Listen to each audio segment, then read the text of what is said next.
రాష్ట్రం అప్పుల్లో కూరుకుపోతుంది. ఇదే కదా మన బాధ. మీకు అనుభవంలోకి రాదు.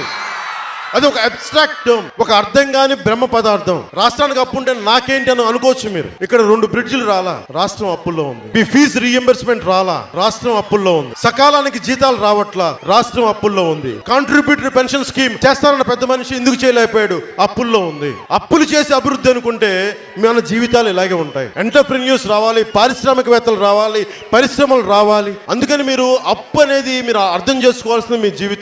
మీ జీవితంలో ఫీజు రీఎంబర్స్మెంట్ రావట్లేదు విద్యార్థుల్లో అంటే దానికి కారణం అప్పులు అధికంగా అయిపోయి వడ్డీలు కట్టడం వల్ల అక్కడ రావాల్సిన ట్యాక్స్ డబ్బులు అటు వెళ్ళిపోతున్నాయి. అందువల్ల ఫీజు రీఎంబర్స్మెంట్ జరగట్లేదు. విదేశీ విద్యా పథకానికి నిధులు లేవంటే దానికి వచ్చిన ట్యాక్స్ నుంచి వచ్చిన డబ్బులు మళ్ళీ అటు వెళ్ళిపోతా ఉంది, వడ్డీలు కడతా ఉన్నారు. ఇలా ఏ పథకమైనా తీసుకోండి, రైతుకు గిట్టుబాటు ధర లేదు, అప్పులు పెరిగిపోయినాయి. మరి దీన్ని బయటికి తీసుకురావడం ఎలా? పవన్ కళ్యాణ్ ఒకటి సరిపోడు దీనికి.